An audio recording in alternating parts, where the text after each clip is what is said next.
The rain fell in sheets against the panoramic window, blurring the city lights into a watercolor smear of gold and neon. It was a fitting backdrop for the end of a dream. He stood with his back to her, a silhouette of immense power and devastating heartbreak, his hands braced against the cold glass as if he could hold the world together. She clutched the handle of her worn-out bag, the worn leather a stark contrast to the opulent silk rug beneath her feet. Every nerve in her body screamed at her to run, to get out of this gilded cage before its beautiful, dangerous owner convinced her to stay and rust along with him. So this is it. Julian's voice was a low rumble, devoid of the warmth she had come to crave.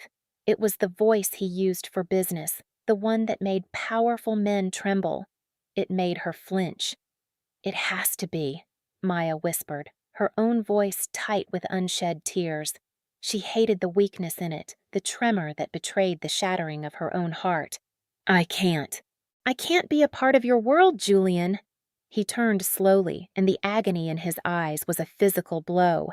It was the raw, unguarded look she'd only seen a few times, a glimpse behind the formidable mask he wore for the world.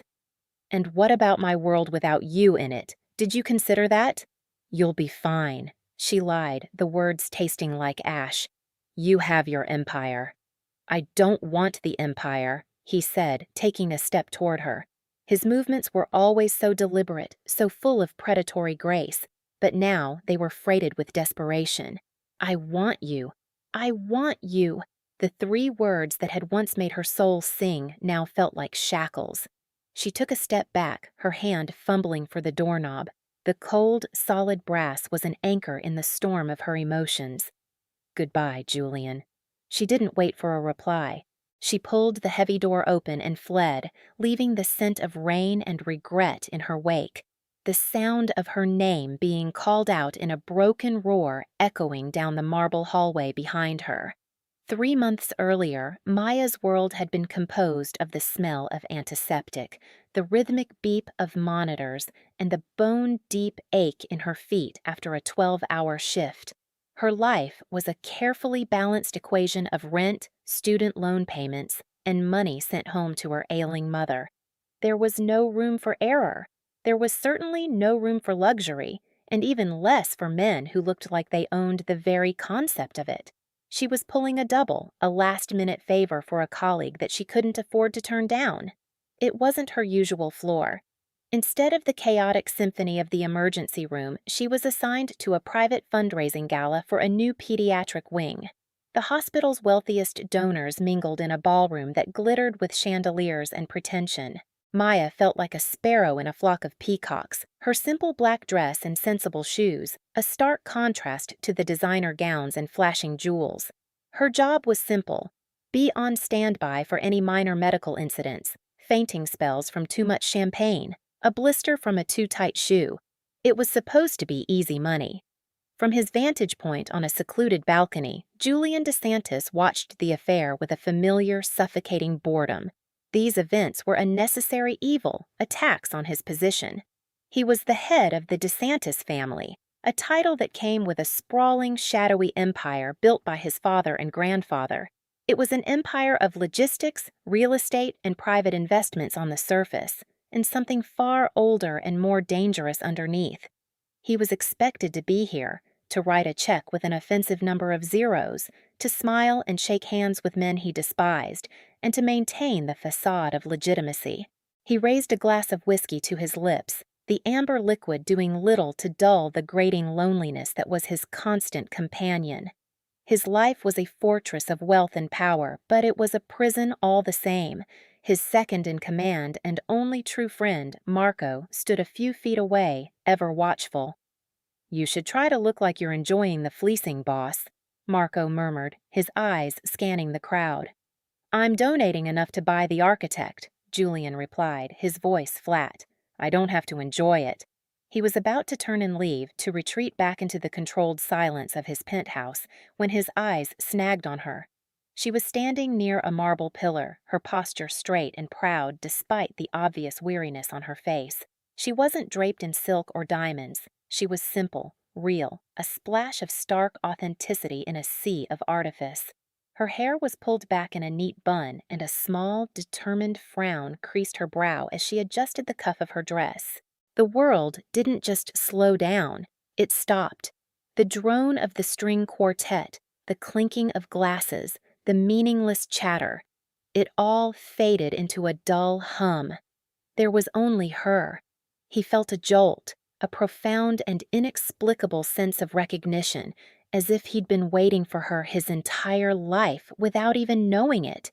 It was a feeling so foreign, so powerful, it almost knocked him off balance. "Marco," he said, his voice suddenly thick. "Boss?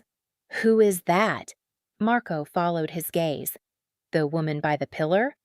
"I don't know. Staff, by the looks of her. One of the on-site nurses, maybe." A nurse. Of course. She looked capable, calm.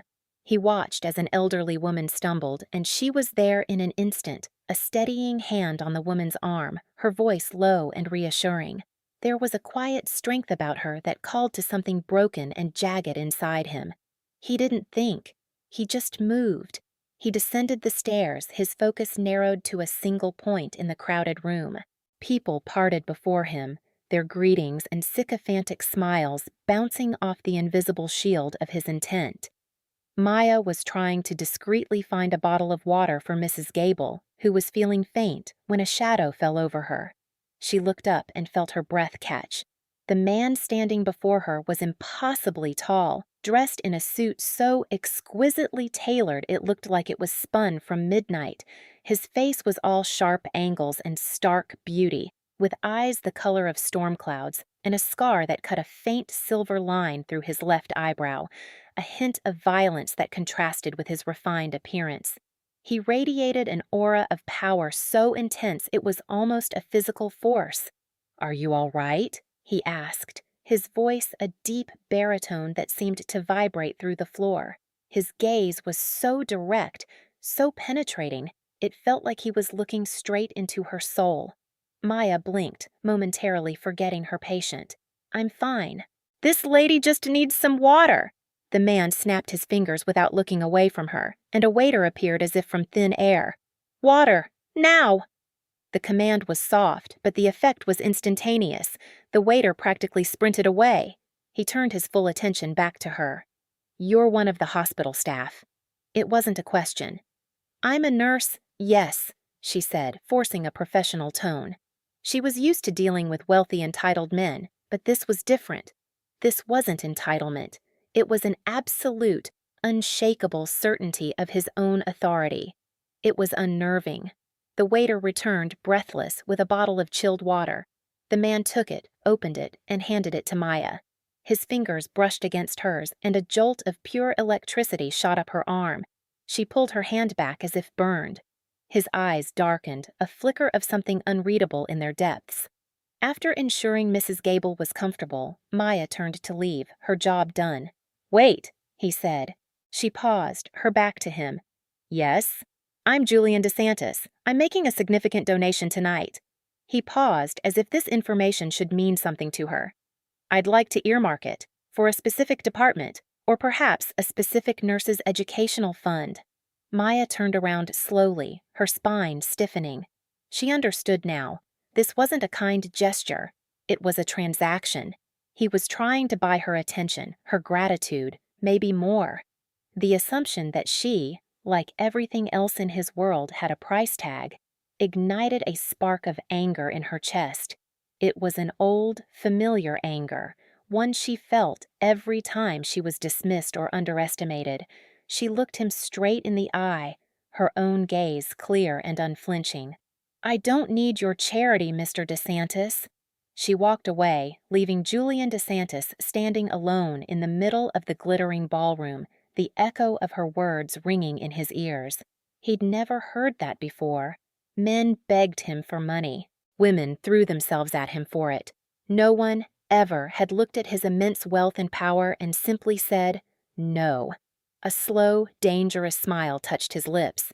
He was utterly captivated. The pursuit began the next day. It was subtle at first, then relentless. A gourmet coffee exactly how she liked it. 2 sugars, a splash of cream, was waiting for her at the nurse's station, delivered from a cafe she'd mentioned once to a colleague in passing. She knew it was from him. It was unnerving, a sign that he could find out things about her. She gave the coffee to a tired resident. Then came the flowers. Not a simple bouquet, but an entire garden's worth of breathtaking lilies and orchids that filled the cramped break room, their scent overwhelming the sterile hospital smell. A small card was tucked inside, bearing only his initial, J. The other nurses swooned. Maya felt a knot of anxiety tighten in her stomach. This was too much. It was a display, a claim.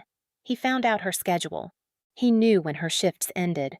One rainy Tuesday as she walked, exhausted, to the bus stop, a sleek black car pulled up beside her. The back window glided down, revealing Julian, his face impassive. "Get in," he said, his voice leaving no room for argument. "It's raining."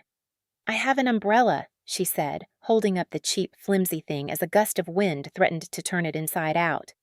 "That's not an umbrella, it's a suggestion," he countered, a hint of dry humor in his tone. "Get in, Maya." He knew her name. Of course he knew her name. A shiver that had nothing to do with the cold ran down her spine. "This is creepy, you know that. Stalking a nurse is not a good look.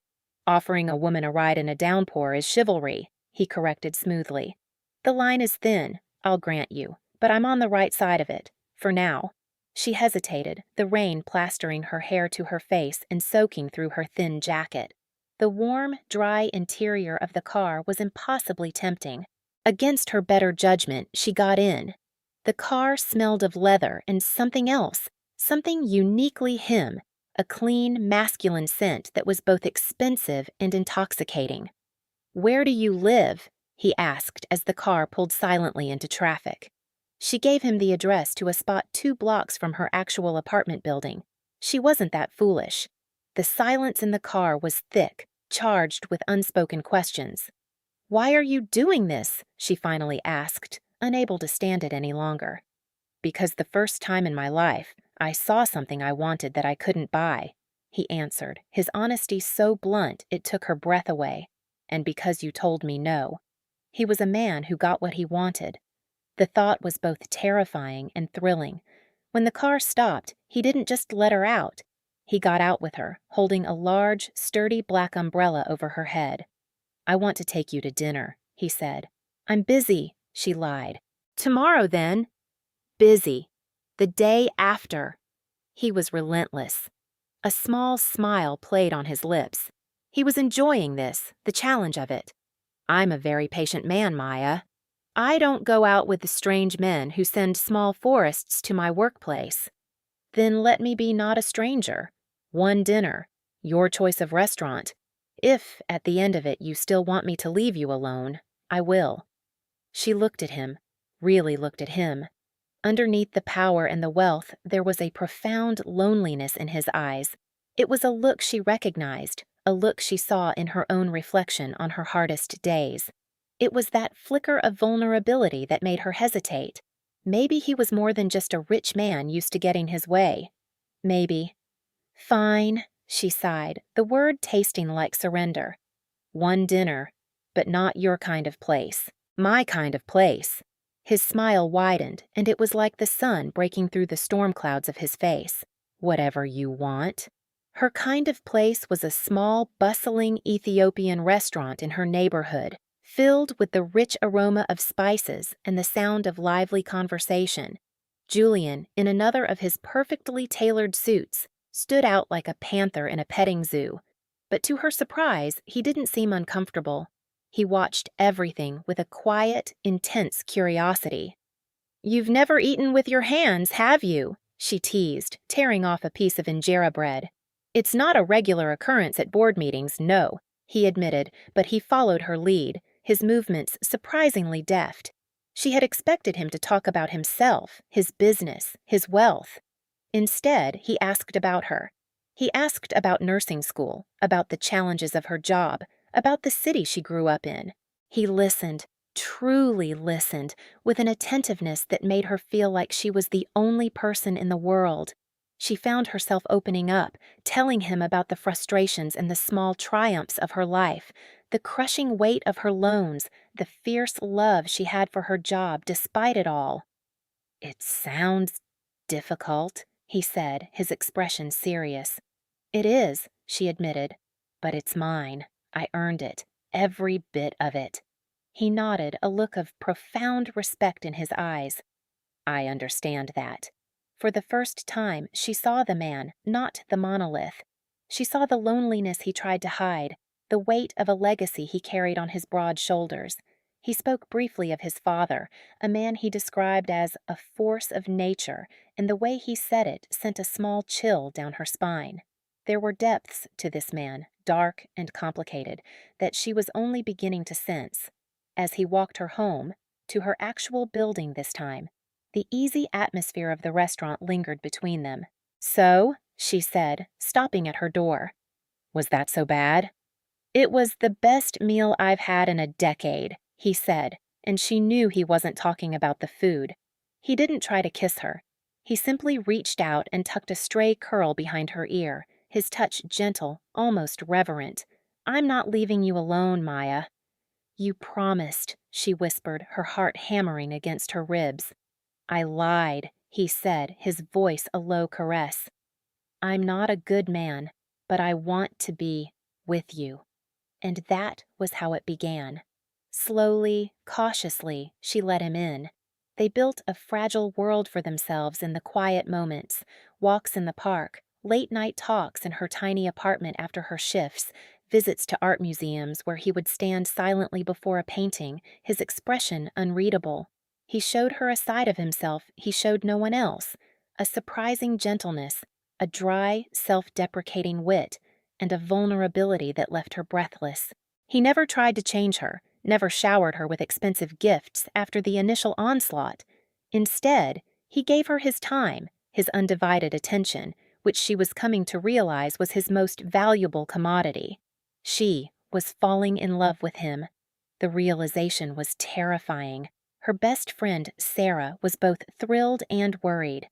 "He's like something out of a movie, Maya," Sarah said one evening over takeout. "A very handsome, very dark, very mysterious movie. Are you sure you know what you're getting into?" "No," Maya admitted honestly.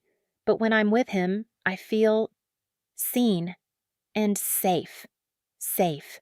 The irony of that word would come back to haunt her.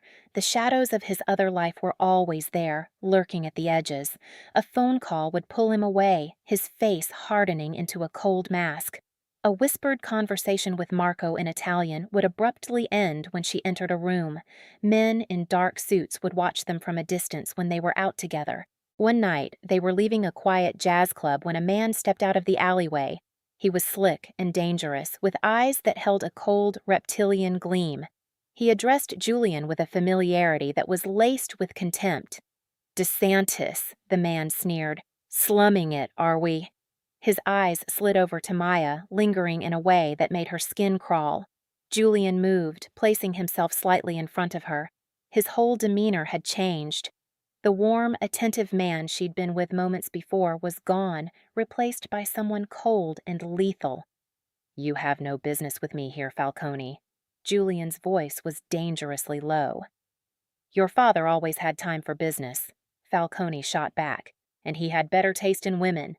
Before Maya could even process the insult, Julian's hand shot out, grabbing Falcone by the throat.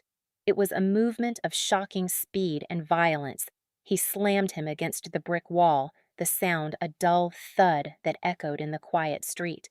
"Say her name," Julian hissed, his voice a venomous whisper. "Say one more word about her, and I will erase your entire family line. Do you understand me?" Falcone's eyes bulged with a mixture of fury and fear. He nodded, a choked, guttural sound escaping his lips. Julian held him there for a second longer before shoving him away. Falcone stumbled, straightened his suit, and shot Maya a look of pure hatred before disappearing back into the shadows. The silence he left behind was deafening. Maya stared at Julian, her heart pounding with a fear she had never known. She had just seen the monster, the kingpin, the man the world whispered about in fear. He turned to her, the violence draining from his face, replaced by a look of utter devastation. He saw the fear in her eyes. "Maya," he started. "Who was that?" she whispered, her voice trembling. "What was that?" "It's complicated." "That's not an answer, Julian. You can't protect me from things if I don't even know what they are." He ran a hand through his hair, the picture of torment. "Let's go back to my place. I'll tell you everything. I should have done it sooner." His penthouse was a palace of glass and steel, a silent, sterile testament to his wealth. It was beautiful, but it had no soul. It was a place to conduct business, not to live. As the rain began to streak down the massive windows, mirroring the turmoil in her heart, he poured them both a drink. He handed her one, but his hand was shaking. It was the first time she had ever seen him show a sign of true weakness. "My family," he began, his back to her as he stared out at the storm-swept city. "We didn't get this rich through legitimate means. Not originally. My grandfather came here from Sicily with nothing. He built an empire with his bare hands through intimidation and violence. My father perfected it. He laundered the money, bought politicians, created a legitimate corporate front for our other activities." He turned to face her, his eyes dark with the weight of his confession. "We own shipping ports. We control unions. We run gambling operations. And when people like Falcone, our rivals, get in our way, we remove them." The clinical words hung in the air, cold and sharp. Maya felt the blood drain from her face. She had known he was powerful, perhaps even a little dangerous. She had not imagined this. Mafia. The word was a cliché from a movie, but it was his reality, and he had brought her into it. "You're a gangster," she said, the word feeling absurd and terrifying on her tongue. "I'm a businessman," he corrected, though there was no conviction in his voice. "I'm the CEO of a very complicated, very dangerous corporation that was passed down to me. I never wanted it. When my father died, it was this, or my entire family would have been torn apart by men like Falcone. It was my duty." "Duty?" she scoffed, a bitter laugh escaping her. "People get hurt, Julian. You hurt people." "I have never hurt an innocent person," he said, his voice raw with sincerity. "The men I deal with, they live by the same sword I do. It's a closed world, Maya, a world I have kept you far away from." "Until tonight," she shot back. "That man looked at me, and he didn't see a person. He saw a weakness, a target, your target." The truth of her words hit him like a physical blow. He closed his eyes, the scar on his brow standing out in stark relief against his pale skin. This was his greatest fear realized, that his darkness would touch her, taint her. "I love you," he said, the words torn from him, a desperate, ragged confession. "I think I have from the moment I saw you. You are the only clean, good thing in my entire life. I would burn this whole city to the ground to keep you safe." His declaration of love, which should have been a moment of pure joy, was instead a death knell. It was tangled up in violence and fear. To accept his love was to accept his world. To be the gangster's girl. To live in a gilded cage, always looking over her shoulder, always wondering if the man she loved had blood on his hands. Everything she was, everything she had worked for, her independence, her principles, her quiet, hard-won life. It was all incompatible with his. She was a healer. His world was built on breaking things. Tears streamed down her face, hot and silent. "I can't," she whispered. And that's when he stood, his back to the window as she clutched her bag, the end of their impossible dream. "So this is it," he said, his voice the hollow rumble of a collapsing building. "It has to be," she whispered, her heart breaking with every word. I can't be a part of your world, Julian." He turned, the agony in his eyes a mirror of her own. "And what about my world without you in it? Did you consider that?" "You'll be fine," she lied. "You have your empire." I don't want the empire, he said, his voice cracking with a desperation she had never heard. I want you. She fled. She ran from the penthouse, from the man she loved, from the impossible choice he represented. The elevator ride down felt like a descent into hell. When she burst out into the rain-soaked street, she didn't stop running, letting the cold storm wash away the tears she could no longer hold back. The days that followed were a blur of gray monotony. Maya threw herself into her work, taking every extra shift she could, welcoming the physical exhaustion that might numb the gaping wound in her chest. Her apartment felt empty, haunted by his ghost. She kept expecting to see him when she turned a corner, to smell his scent on the breeze. But there was nothing, just a profound, aching silence. Her life was back to what it was before him, but the color had been drained from it. The daily struggles, which she had once borne with pride, now felt like a crushing weight. The safety she had chosen felt like a prison of its own. You did the right thing, Sarah told her, her voice full of gentle sympathy. You couldn't live that life, Maya. It would have destroyed you. Then why does it feel like I'm already destroyed? Maya whispered, staring into her cold cup of coffee. She missed him. She missed his intensity, his surprising humor, the way his eyes would soften when he looked at her. She missed the man, not the monster. But she was beginning to realize they were one and the same. For Julian, Maya's absence was a physical amputation. The penthouse was a tomb. The city lights outside his window, which once represented his dominion, now just looked like a million lonely stars. He drank too much. He didn't sleep. He was cold, ruthless, and reckless in his business dealings, making moves that worried even the unflappable Marco. You need to pull yourself together, Marco said one evening, finding Julian staring into a glass of whiskey, his face a grim mask. The Falcone family is getting bold. They sense weakness. Let them, Julian snarled, downing the whiskey in one go. I'll bury them. This isn't about the Falcones, and you know it. This is about her. Marco was the only person who could speak to him this way. You love her. So, what are you going to do about it? What can I do? Julian slammed the glass down on the table, the sound cracking in the silence. She doesn't want my world. She's right. It's poison. It would have killed the very thing I love about her. So change the world, Marco said simply. Julian stared at him, Marco's words hanging in the air. Change the world. The idea was insane. Impossible. The DeSantis empire was a legacy of blood and shadow, passed down through generations.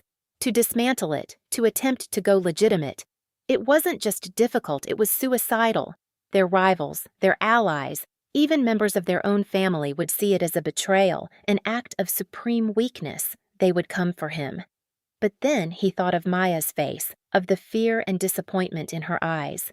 He thought of her quiet strength, her unwavering principles. He thought of a life with her, a life free from the constant threat of violence, a life where he could be just a man, not a kingpin. He realized in that moment that his empire was worthless. It was a gilded cage he had inherited, and he had been rattling its bars his entire life. Maya hadn't just shown him the lock, she was the key. A slow, determined fire began to burn in his chest, consuming the grief and despair. He looked at Marco, his eyes clear and focused for the first time in weeks. All right, he said, his voice steady. Let's burn it down and build something new. The process was a quiet, brutal war fought not in the streets, but in boardrooms and back alleys. Julian, with Marco as his strategist, began the systematic and dangerous task of untangling the legitimate from the illicit. It started with selling off the gambling dens, a move that sent shockwaves through the underworld. The profits were funneled into a new, completely transparent real estate development firm. He cut ties with the corrupt union bosses, weathering the storm of strikes and threats that followed. He met with the heads of the other families, not as a king, but as a man negotiating an exit. He used his immense wealth as a weapon, buying out partners, paying off rivals, and absorbing the financial losses that came with shutting down the most profitable and most criminal parts of his enterprise. He faced down threats from his own blood, a distant, furious uncle who saw his actions as a desecration of the family name. There was a tense meeting where violence hung thick in the air, but Julian's cold resolve and the two silent bodyguards standing behind him won the day. He wasn't weak. He was more dangerous than ever because he was fighting for something more than power. He was fighting for a future. It took 6 agonizing months, 6 months of living on a knife's edge, of sleeping with a gun by his bed. 6 months where the only thing that kept him going was the image of Maya's face, a beacon in the darkness. One cool autumn evening, Maya was walking home, the weight of another long day on her shoulders. She was still just surviving, going through the motions, the ache of Julian's absence, a dull, constant companion. As she approached her building, she saw a figure standing in the shadows near her doorway. Her heart leaped into her throat, a jolt of fear running through her. Then the figure stepped into the light of the street lamp. It was Julian. He looked different. He was still devastatingly handsome, but the hard, dangerous edge was gone, replaced by a deep weariness and a quiet, hopeful calm. He wasn't wearing one of his immaculate suits, but a simple dark sweater and jeans. He looked normal. He looked like a man. She stopped, frozen, a few feet away from him. Her heart was a frantic drum against her ribs. "Julian," she breathed. "Maya," he said, his voice soft. "Can we talk?" She nodded, unable to find her voice, and led him up the stairs to her small apartment. She didn't offer him a drink. She just stood in the middle of her living room, her arms crossed over her chest, a shield against the hope that was threatening to overwhelm her. "You were right," he began, his gaze direct and unwavering. "You were right about everything. My world was a cage, and I was going to drag you into it. I couldn't let that happen." He took a deep breath. "So I changed it. The gambling, the extortion, the unions. It's all gone. I sold it, dismantled it, or shut it down. The DeSantis Corporation is now DeSantis Properties. It's a legitimate real estate and investment firm. It's smaller. It's less powerful. But it's clean." Maya stared at him, speechless. The sheer scale of what he was describing was impossible to comprehend.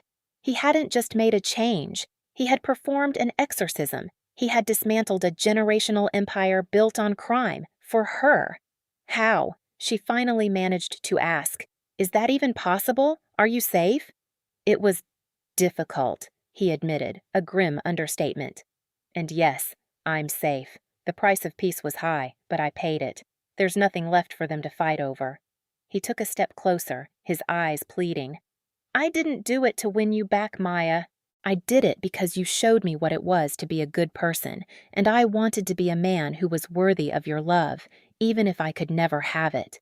He stopped in front of her, so close she could feel the warmth radiating from him. "I'm not that man anymore. I'm not a kingpin. I'm just a man who is completely and irrevocably in love with you. I'm not asking you to join my world.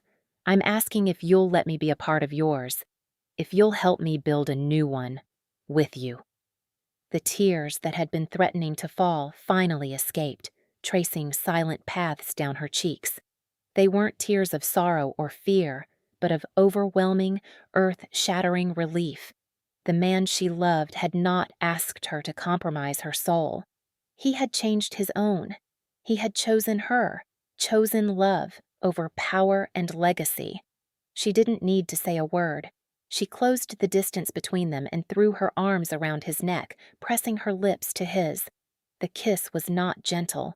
It was a desperate, hungry collision, a release of 6 months of pain, longing, and unspoken love. It was the taste of rain and redemption, of second chances and new beginnings. He wrapped his arms around her waist, lifting her off her feet, holding her as if she were the most precious thing in the universe.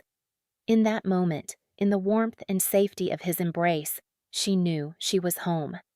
1 year later, Maya stood on the balcony of their new home, a beautiful brownstone with a small garden, a world away from Julian's sterile penthouse. The setting sun painted the sky in hues of orange and purple. Julian came up behind her, wrapping his arms around her waist and resting his chin on her shoulder. "What are you thinking about?" he murmured into her hair. "About how far we've come," she said, leaning back against his solid chest. His new life suited him. The constant tension was gone from his shoulders. He laughed more. He was still intense, still decisive, but his power was now channeled into building things, not breaking them. DeSantis Properties was thriving, and he had just broken ground on a new low-income housing project in her old neighborhood. She was still a nurse. It was who she was. But she was also now the head of the DeSantis Foundation's new pediatric health initiative, a fully funded clinic that provided free medical care to underprivileged families. She had her principles, and he had given her the means to enact them on a scale she had never dreamed of. He turned her around to face him, his storm cloud eyes soft with a love that still took her breath away. "I love you, Maya." "I love you, Julian," she replied, her heart full. He bent his head and kissed her, a slow, deep kiss full of promise and peace. They were not a fairy tale. They were two broken people from two different worlds who had been brave enough to burn everything down to build a new one together. And it was more beautiful than any empire. This story is a powerful reminder that love's true strength lies not in accepting darkness, but in inspiring a change towards the light. It teaches us that no one is beyond redemption if they are willing to fight for it, and that true wealth is not measured in power or money, but in the peace and integrity of the life you build with someone you love. Maya's refusal to compromise her principles and Julian's willingness to dismantle his entire world for a chance at a better life show that the bravest act of all is choosing to become the person your loved one deserves. We really hope you enjoyed this educational piece of content and hope that you could understand the moral lessons behind it. If this story touched your heart, please take a moment to like this video, subscribe to our channel for more dramatic romances, and share it with someone who believes in the power of second chances. Now we have a question for you. What would you have done in Maya's place after Julian's confession? Would you have stayed, or would you have left like she did? Let us know your thoughts in the comments below. And finally, we want to know what you'd like to see next. Should the next story be about Marco, Julian's loyal friend, finding an unexpected love of his own? Or would you prefer a prequel story about the rise of Julian's formidable father? Vote now in our community poll. Thank you for watching.